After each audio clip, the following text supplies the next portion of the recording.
అవునా? నువ్వు అన్ని విషయాల్లో మార్పులు చూడాలంటే బిలీవింగ్ అనేది చాలా ప్రాముఖ్యమైనది.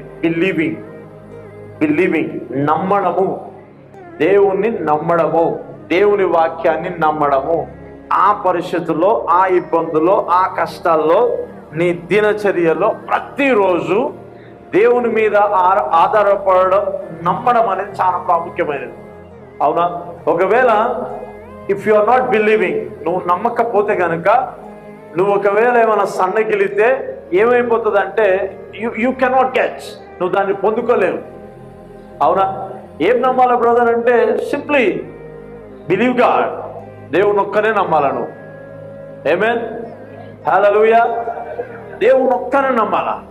ఏ విషయంలో అంటే అన్ని విషయాల్లో, కష్టాల్లో, ఇబ్బందులు, అన్ని విషయాల్లో ప్రభుని నమ్మడం వల్లనే నువ్వు బయటికి రాగలుగుతావు.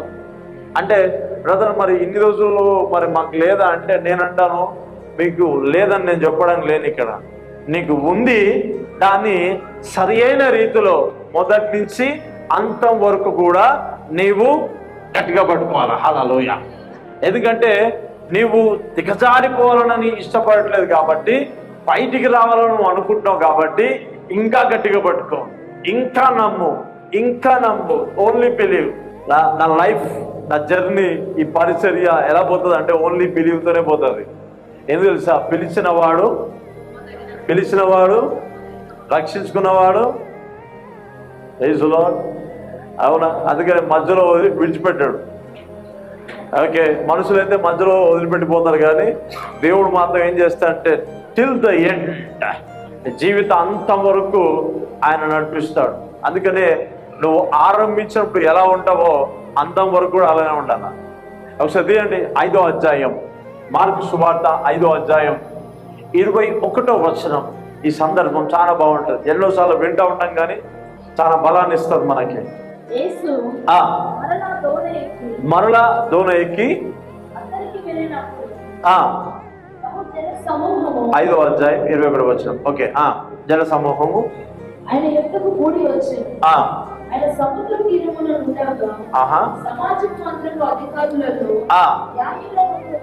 యాయిరు అనే వ్యక్తి వచ్చాడంట. ఆయనను చూచి ఆయన పాదముల మీద పడి నా చిన్న కుమారుడు చావనై ఉన్నది. ఇక్కడ చూడండి, యేసు ప్రభువును చూశాడంట. చూసి ఏం చేశాడు? నెక్స్ట్ పాదాల మీద పడ్డాడు. అవునా? పాదాల మీద పడి ఇప్పుడు ఏం చెప్తున్నాడు? నా చిన్న కుమార్తె చావనై ఉన్నది. ఆగండి, చావనై ఉన్నది. ఇంగ్లీష్లో ఏముంటుందంటే పాయింట్ ఆఫ్ డెత్ అని ఉంటుంది. ఇంగ్లీష్లో పాయింట్ ఆఫ్ డెత్ అంటే చనిపోలేదు, చనిపోవడానికి సిద్ధంగా ఉంది. చనిపోలేదు, పాయింట్ ఆఫ్ డెత్, ఇంకా మరణము అనే దానికి ఇంకా కొద్ది దూరంలోనే ఉంది, కొంత సమయంలోనే ఉంది.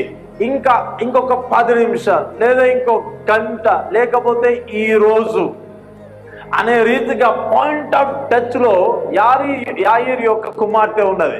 అయితే ఈ యాయిరు శతాధిపతి, ఓకే, అధికారి వచ్చి పాదాల మీద పడి కన్నీళ్లు గార్చి, ప్రభువా నా కుమార్తె చావ సిద్ధంగా ఉన్నది, నీవు వచ్చి ఏం చేయమంటాడు?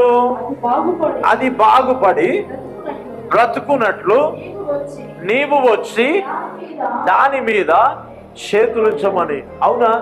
కొందరి యొక్క నమ్మకము అక్కడ ఆరంభించబడుతుంది. కొంతమంది యొక్క నమ్మకము అక్కడ ఆరంభించబడుతుంది. నీ జీవితంలో కూడా దేవుడు ఇది చేస్తాడు, ఇది చెప్తాడు, ఇది చేశాడు, వాగ్దానం ఇచ్చాడు, ఇది ఇచ్చాడు, అది ఇచ్చాడని నీవు నమ్మడం ప్రారంభిస్తావు. ఏ స్థితిలో ఉన్నప్పుడు అంటే కొంచెం నీకు, అవునా, కొంచెం బాగుండి కొంచెం బాగలేక, ఇక కొంచెం ఏదో లాస్ట్ స్టేజ్ లో ఉంది, ఇప్పటికైనా దేవుడు ఏదైనా చేయగలుగుతాడు అనే నమ్మకంతో నువ్వు ప్రారంభిస్తావు. అయితే సమ్ టైమ్స్ నీ బిలీవింగ్, నీ నమ్మకం ఏం చేస్తుందంటే పరిస్థితులని చూస్తున్నప్పుడు ఏమైపోతుందంటే ఇక నీ చేతులు జారిపోతాయి, ఇక అయిపోయింది అనే పరిస్థితికి వచ్చినప్పుడు ఏం చేస్తామంటే మనం విడిచిపెడతాం. హల్లెలూయా. చూడండి, ఎవ్రీవన్ ఎక్కడంటే లాస్ట్ స్టేజెస్ లో ఉన్నప్పుడే ప్రభు యుద్ధకు వస్తారు. లాస్ట్ స్టేజెస్లో ఉన్నప్పుడే వాళ్ళు అప్పుడప్పుడే బైబిల్ తీసి ఏమన్నా మాట్లాడతాడా అప్పుడప్పుడే గట్టిగా ప్రార్థన చేస్తూ ఉంటాం. అప్పుడే హల్లెలూయా. అంత బాగున్నప్పుడైతే దేవునికి స్తోత్రం, హల్లెలూయా. అంత బాగున్నప్పుడు ఏమంటాం, మనం ఎక్కడనో ఉంటాం, అవునా? ఇగో లాస్ట్ మూమెంట్కి వచ్చాకే ఏం చేస్తాం మనం? లాస్ట్ మూమెంట్కి వచ్చాకే ఏం చేస్తామంటే అప్పుడు మనం దేవుడిని నమ్మడానికి ప్రయత్నం చేస్తాం. ప్రభా, నువ్వు ఈ టైంలో ఏదైనా చేయాలి ప్రభా, ఈ సమయంలో ఏదైనా చేయాలి ప్రభా, ఈ సమయంలో నువ్వు ఏదైనా చెప్పాలి ప్రభా. నీవు నమ్ముతూ ఉన్నప్పుడు నీకు జరగనప్పుడు నువ్వు నమ్ముతావా? దేవుడు మన యుద్ధ నుంచి ఏం ఆశిస్తాడంటే, ఎలాగైతే ఆరంభించామో దాని అంతం వరకు కూడా అదే రీతిగా ఉండాలి. ఏమి ఆరంభించామో 10 సంవత్సరాల క్రితం, 15 సంవత్సరాల క్రితం ఏదైతే నీవు క్రీస్తులో ఆరంభించబడ్డావో నీ అంతము వరకు కూడా అలాగనే ఉండాలంట.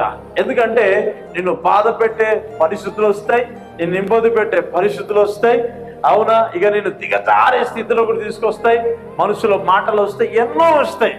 కానీ మొదట దేవుడు ఆరంభించాడు కాబట్టి అంతం వరకు కూడా నిన్ను విడిపించి, నిన్ను బలపరిచి, నిన్ను నడిపిస్తానే ఉంటాడు. ఆమేన్.